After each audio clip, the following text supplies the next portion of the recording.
It has been 9 months since Rachael DelTondo was shot and killed in her mother's driveway in Aliquippa. And at this moment, there have been no arrests.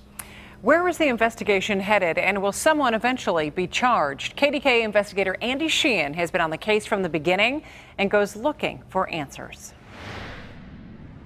The murder of a beautiful young woman in the driveway of her mother's home launched a national obsession over just who did it.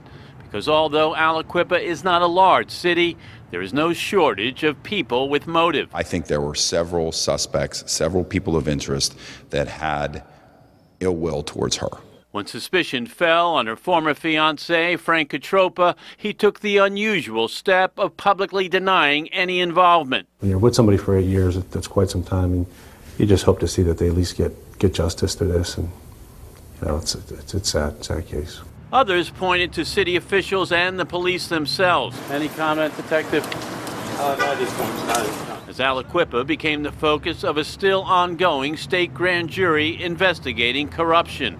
Though last summer, District Attorney David Lozier denied reports that DelTondo had been called to testify. To the best of my knowledge, she was not a witness in another outside investigation that has anything to do with this homicide. Instead, according to sources and a series of search warrants, investigators have focused on DelTondo's on-again, off-again boyfriend, former high school football and basketball star Sheldon Jeter, whose attorney has maintained was not involved. He was not angry with her, and there was no motive whatsoever for him to do anything to Rachael. But 9 months after the murder, there have been no arrests as investigators struggle with two stodgy problems: no eyewitness and no murder weapon, meaning they need to build a circumstantial case.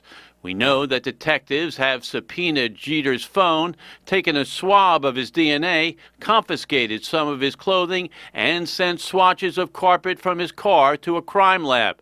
They've also tried to track his movements that night from dozens of surveillance cameras around town.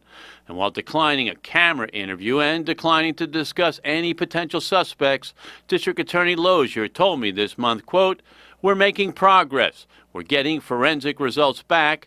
We have a few more pieces of the puzzle we're waiting on, but we are making progress."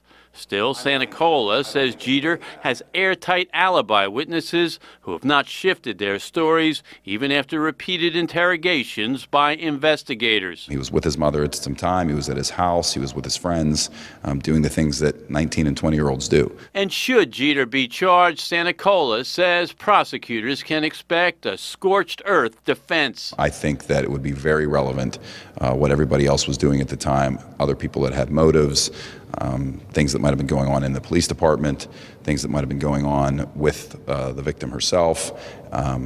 It's just a crazy case at this point in time. Now, while District Attorney Lozier says they're making progress, he will not say whether there will be an arrest in the near future. And so, after thousands of investigative hours, it remains an open question. Will this murder ever be solved? Andy Sheehan, KDKA News.